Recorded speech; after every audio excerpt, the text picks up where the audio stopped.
Popery, Puseyism, Jesuitism, described in a series of letters by Luigi Descantis, formerly parish priest of the Church of the Maddalena alla Rotonda at Rome, professor of theology, official censor of the Inquisition, etc., etc.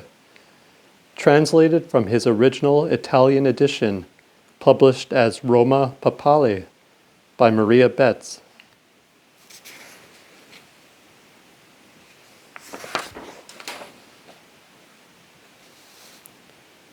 Sunny Italy. O Italy, thou sunny land, so queenly and so fair, when wilt thou burst the iron bands of error's subtle snare? Thy children, bowed beneath the weight of priestly rule and thrall, for liberty, sweet liberty, with pleading voices call.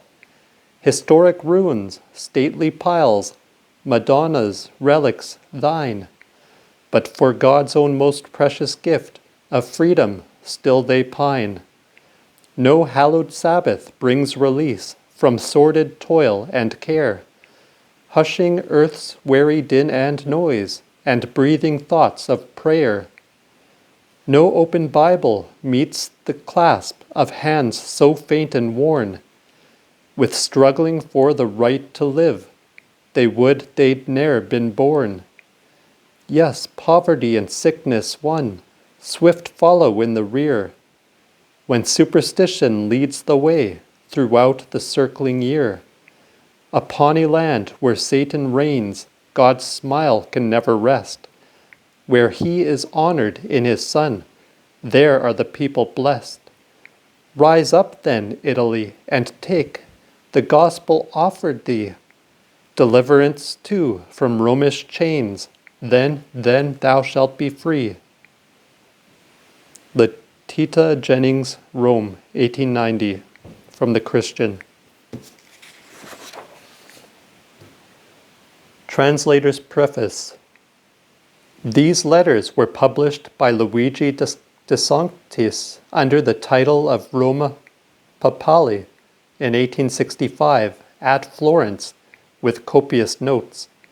They had previously appeared in the Record newspaper in English under the title of Popery, Puseyism, and Jesuitism, and then were published as a book in English, French, and German, running through many editions as Popery and Jesuitism, which works seem almost to have disappeared, for only one copy have I traced. Roma Papale was given to my husband when we were in Rome, 1872. He was greatly struck with its contents, but being deeply engaged on the works of the early Spanish reformers, left it untranslated. Now, in my 81st year, at the instance of my friend, Mrs. Henry Jennings, an honorary deputation of the Woman's Protestant Union, I have, in a simple manner, but I believe faithfully, rendered it into English, with the help of my niece, Ada Meyer, and republish it under the original title, omitting a long conclusion and the notes which were written for Italy. I trust the work may lead to the enlightenment of some of my countrymen. Maria Betz, Pembury, 1903.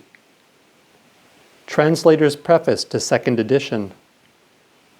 I am gratified to know that the first edition of these valuable letters of Descantis has been so warmly received that a second edition of this cheap issue is required. I hope that this edition, to which several illustrations have been added, may have a still wider circulation. Descantis' original Italian MS, or is that manuscript, is preserved in the Protestant Theological Library at Rome, and it is encouraging to hear that there is a strong desire for a cheap edition in Italian. Maria Betz, Pembury, 1905. Preface to the Italian edition published as Roma Papale.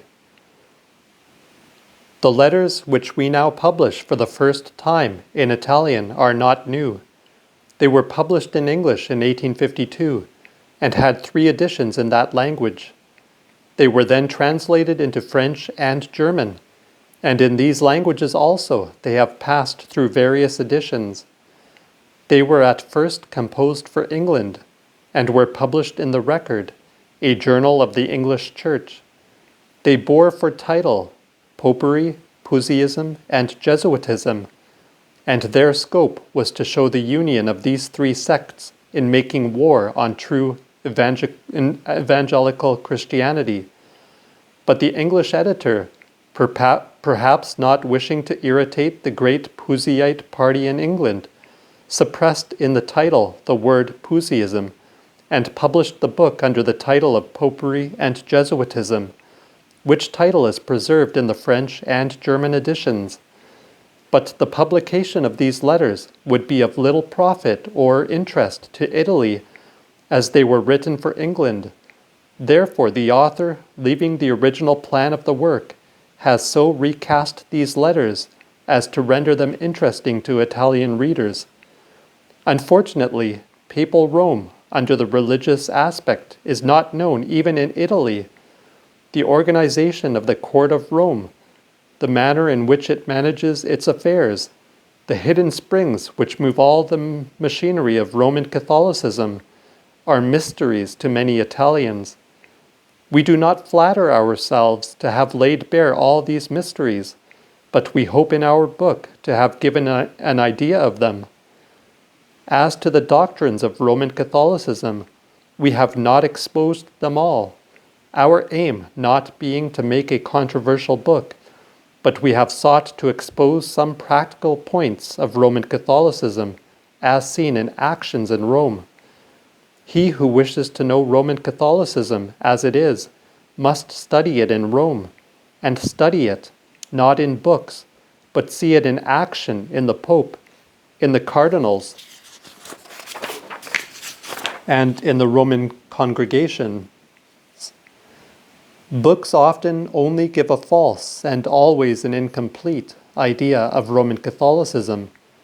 One finds in books either the barbarous and superstitious papacy of the Middle Ages or the poetical papacy of Chateaubriand.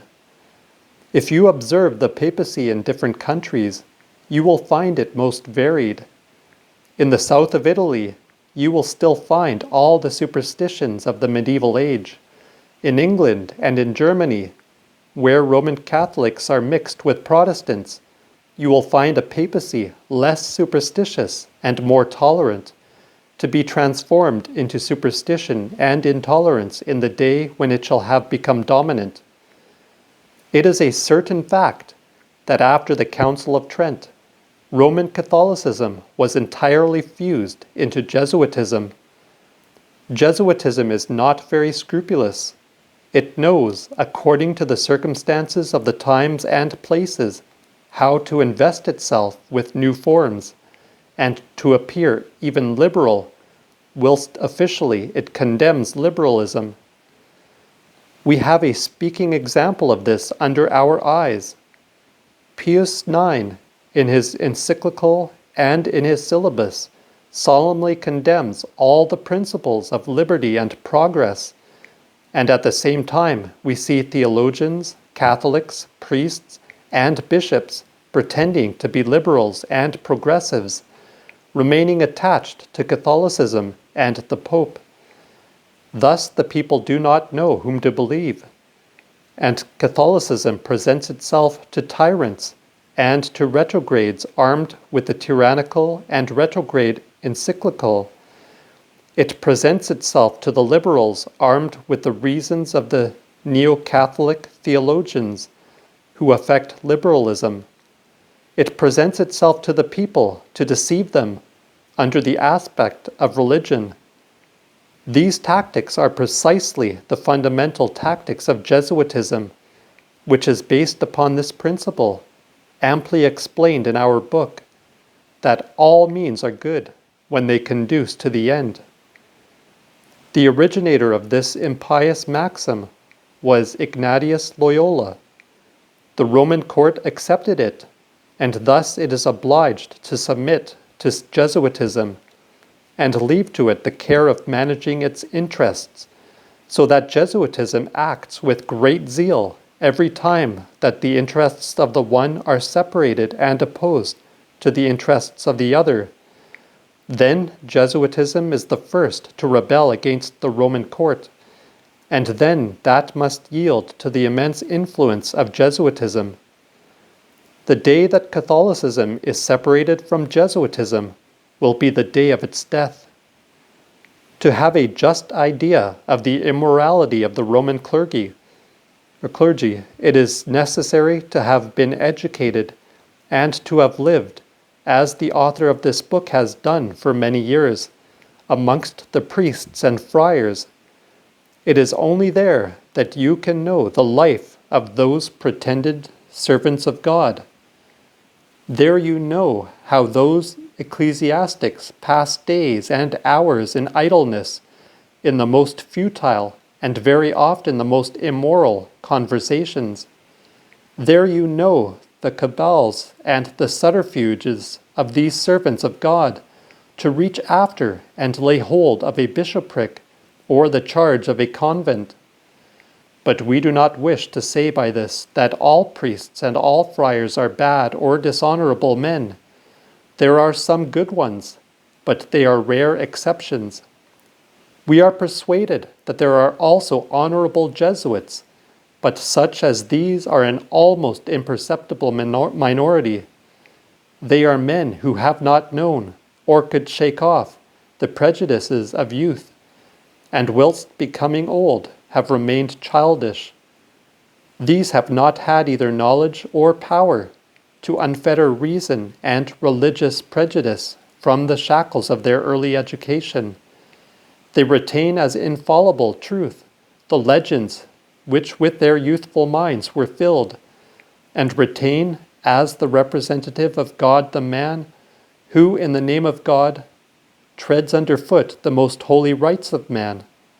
Such as these act, if you will, in good faith, but their good faith is the effect of culpable ignorance, created and fomented by Jesuitism. If you seek to learn the disorders in the nuns' convents, the author of this book has known them well. In the course of 12 years, he has been sent by the cardinal vicar to almost all the convents of Rome, either as preacher or extraordinary confessor, or as spiritual director, and thus has known all the horrors which are hidden between those walls. When he last year read Signora Carocchiolo's book on the mysteries of the Neapolitan cloister, he was obliged to confess that the Neapolitan nuns were much better than the Roman, with some exceptions. The author of this book not only knows the disorders which he has witnessed, but he knows many others, having had occasion, through these same relations he had in Rome, to read the registers of the vicariate, and to know much dissoluteness, both of friars and nuns, brought before the congregations of bishops and regulars, and of discipline. Had he wished to speak in his book of such disorders, he would have made a scandalous book. But he has written not to scandalize, but to instruct and to edify, and he hopes that Christian readers will appreciate his reserve.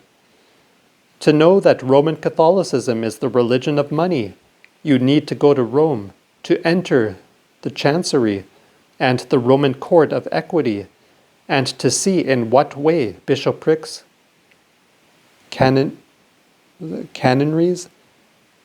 benefices, matrimonial dispensations, and all spiritual favors are bought, to see how the price is haggled over, and to see a class of persons authorized to be the agents of such sales under the specious title of apostolic commissioners. With regard to the doctrine of Popery, you need not seek for it in the books of those theologians who, like Bossuet and Wiseman, have described a Catholicism quite different to that which it really is, and thus ensnare sincere Protestants to enter the Roman Church. You must go to Rome, and observing all things with a searching eye, you will see that real Roman Catholicism has three different doctrines. The official doctrine, which is very elastic, and as such may be understood in not a bad sense. That doctrine serves as a weapon to the Jesuits and their adherents. And with the double meaning to that doctrine, they show faithful Catholics that the Protestants calumniate Catholicism. They have a second doctrine, which they call the theological doctrine, which goes much further than the official doctrine, but still is restrained within certain limits. Finally, there is the real doctrine, that which is taught to the people, and which they practice, which is full of superstitions, and often full of impiety. We have given some examples of these three different doctrines in our books, which we have published on purgatory, on the Mass, and on the Pope. We will cite here also two examples. Bossuet and other theologians who have written against Protestants maintain that it is not true that the Roman Church prohibits the reading of the Bible in the vulgar tongue, because there is no decree of the General Council which prohibits such reading. The Roman theologians maintain instead that the Church prohibits the reading of the Bible translated by Protestants because it is falsified. But these two assertions are false and are contradicted by the real doctrine of the Romish Church, which, in the fourth rule of the Index, prohibits the reading of versions of the Bible made by Catholic authors. Bossuet, uniting with the official doctrine, which says that images should be venerated, denies that the Roman Church adores them, but the theologians, reasonably interpreting the decree of the Council of Trent, which orders the veneration of images according to the decree of the Second Nicene Council, which says that they ought to be adored, explain that adoration, which they call the worship of dulia, as inferior adoration, whilst the real doctrine admits a true and proper adoration, kneeling before the images and crosses, praying to them, and offering incense to them. Popery, Jesuitized, can only be known in its reality in Rome, only in the Secretariat of State, in the Secretariat of Extraordinary Ecclesiastical Affairs, in the Congregation of the Propaganda, and in the Congregation of the Inquisition, can you learn the elucidation of all that mystery of iniquity.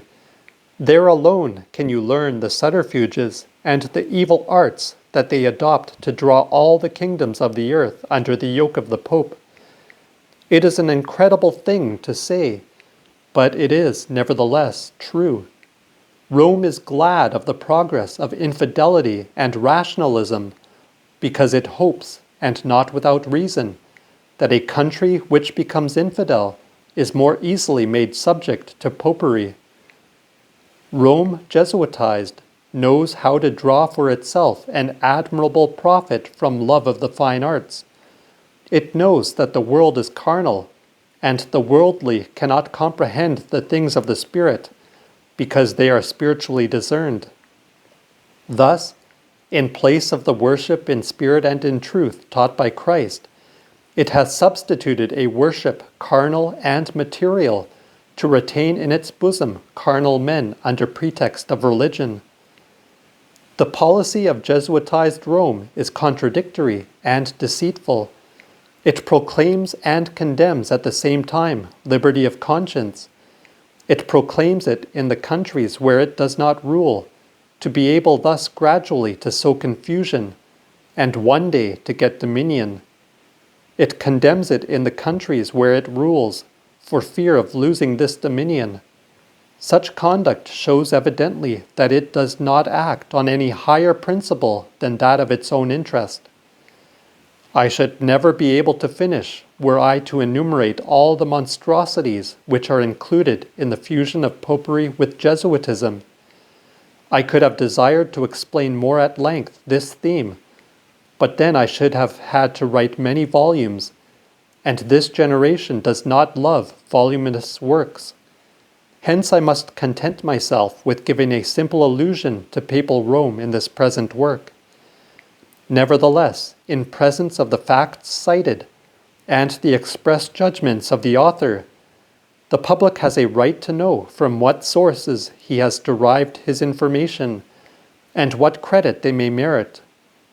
We think it our duty to forestall the request of our readers on this point, so that they may know that he is not writing a romance, but that he reports public and incontestable facts. The author is a Roman by birth, and was educated from his early youth in ecclesiastical life. He has lived for almost 22 years in a congregation of priests who are in some measure affiliated to the Jesuits. He himself was one of the warmest friends of the Jesuits because he believed them to be the main support of Catholicism, and he believed Roman Catholicism to be the only true religion. The author of this book has for 15 years exercised the office of confessor in Rome, and has exercised that office not only in the public churches, but in the convents, in almost all the cloisters of nuns, in the colleges, in the prisons, in the galleys, and amongst the military. How much he has been able to learn during 15 years of office, no one can imagine. He has been for 8 years parish priest in one of the principal churches of Rome, the Church of the Magdalene.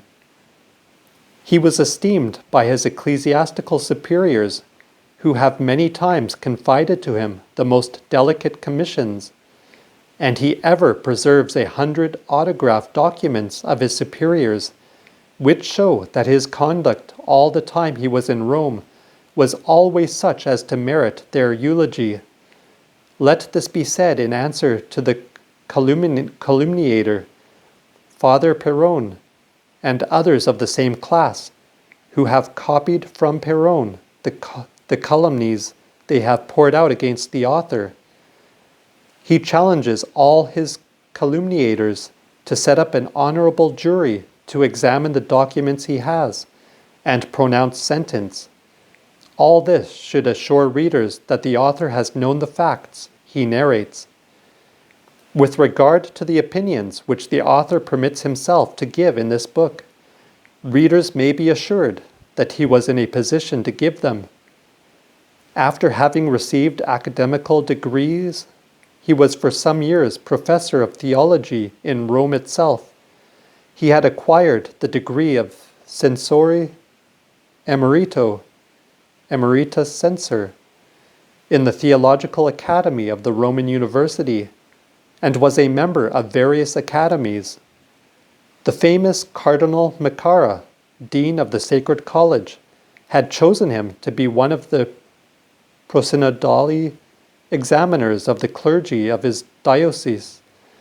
He has been for 10 years qualificator, or divinity confessor, of the Sacred Roman and Universal Inquisition, in consequence of which he was in a position not only to be well informed, but also to give his judgment on the facts. Perhaps it will be asked on what account I have left a position so good, a career which could open up the way for me to the first ecclesiastical dignities, in order to throw myself into the arms of a troublesome and uncertain future. I have never been pleased with stories which have been written about conversions, because they are mainly a panegyric which the converted one writes of himself, and strong in this opinion I shall not write the story of my conversion. Only I shall say to him who will believe it, that the motives that have moved me to abandon Rome and take refuge in a strange land, under the care of Providence, spring from preferring the glory that comes from God to that which comes from men, heavenly benefits to earthly blessings, true peace of conscience, which is only found in Christ, to the false peace the world gives. This is the secret of my conversion, and as for those who will not believe it, I await them before the tribunal of Christ, when all the secrets of hearts shall be manifested, and there they will see if I have lied. I should feel degraded if I answered those who think that I embraced evangelical religion in order to give vent to my passions. All who know me can conscientiously say that such an accusation is a calumny. And then, if I had had such wishes, so contrary to Christianity, I need not have abandoned Rome. I might have remained at my post, and have acted as do so many cardinals, prelates, and priests. I ought also to add that I have never had any serious unpleasantness with my ecclesiastical superiors. Nay, rather, Cardinal Patrizi, my immediate superior, loved me and showed me the greatest esteem. He is still living, and could witness for me. Cardinal Ferretti, then Secretary of State, loved me, and I preserve some autographed letters written to me some time after my departure from Rome, which show that Pius IX, Cardinal Patrizi, Cardinal Ferretti, and all Rome wished me well. And when Cardinal Ferretti, in 1848, came to Malta, where I was, he publicly gave me the greatest proofs of his esteem. You have only then the impudent effrontery of Father Perron to calumniate me. If an apparently just reproof could be given me for leaving Rome, it might be a reproof of ingratitude for having abandoned superiors who so loved me and who were so disposed to benefit me. But the voice of my conscience justifies me from this reproof, and also the voice of the divine word, which tells me that we ought to obey God rather than man, and that it would be no profit to me to gain the whole world at the price of my eternal salvation. Readers will easily understand that the plan of this book is fictitious. The four principal personages who are in the letters represent the four different doctrines with which one is more or less confronted. Enrico represents the fervent and intelligent Catholicism of a young man full of zeal. He is the ideal of that class of theological students who go to Rome to receive their religious education, then go into Protestant countries to carry on the Catholic Jesuit propaganda. Signor Pasquali is the ideal of an evangelical Christian without sectarian spirit, who follows the religion of the gospel as it is written, and as the apostle of the Gentiles preached it to our Italian fathers. The author wished to make Pasquali belong to the Waldensian Church, in order to render just homage to that church, which honors our Italy, and which will always be, whether it wishes or not, the mother or eldest sister of all the evangelical churches which have come out of, or will come out of, Italy. Mr. Manson has been brought on the scene to give a specimen of honest and sincere Puseyism. Lastly, Mr. Sweetman is an honest defender of evangelical Anglicanism. These four principal personages are imaginary. The other personages, however, are real, known by the author. The character which he gives to them is a true one, and the author could state all their names. One difficulty yet remains for readers. They may ask how I have learnt to know Jesuitism so as to describe it in this manner. To that I reply that Abbot P., a most learned ex-Jesuit, well known in all Rome, was my friend, and from him I learned many things. I was also most friendly with the Jesuits.